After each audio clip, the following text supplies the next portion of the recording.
resposta.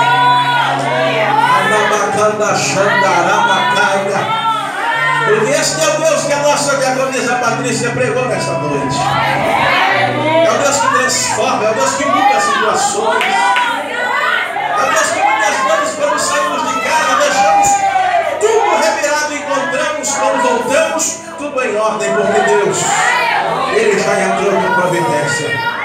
Você também crê assim? Olha e confere esta hora, Senhor Deus.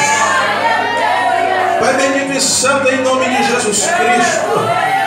Nesta noite em que nos encontramos em tua casa, recebemos, nos alimentamos da tua palavra, por intermédio, Deus, do teu instrumento, do teu vaso, da tua filha, Pai, que se colocou como canal esta noite.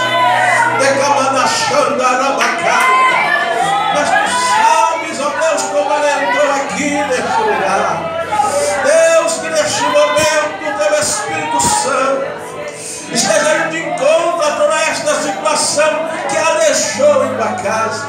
Deus, em nome de Jesus Cristo, vai de encontro a toda a sua família, toda a sua parentela. Não sei o que está acontecendo, mas eu sei de uma coisa: que quando o Senhor entra para dar vitória. Deus, dá vitória, Pai, a família da tua filha. Dá vitória em toda causa, em toda circunstância. Deus, aleluia, que tem vindo, Pai, sobre a sua casa. Deus, e nesta noite derrama sobre ela o teu bálsamo. Deus, ministra a unção da cura, meu Pai, restabelece agora.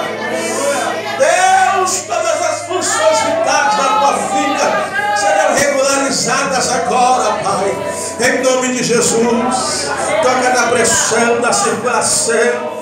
Deus, o Senhor é aquele que nos traz a paz que, aleluia, excede todo o entendimento.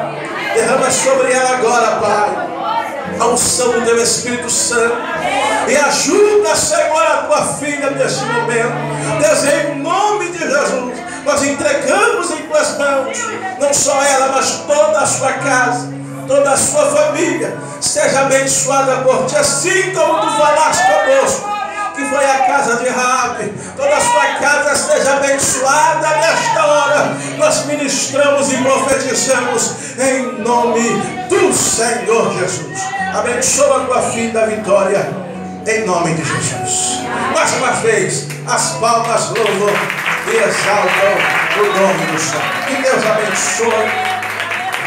Podemos assentar.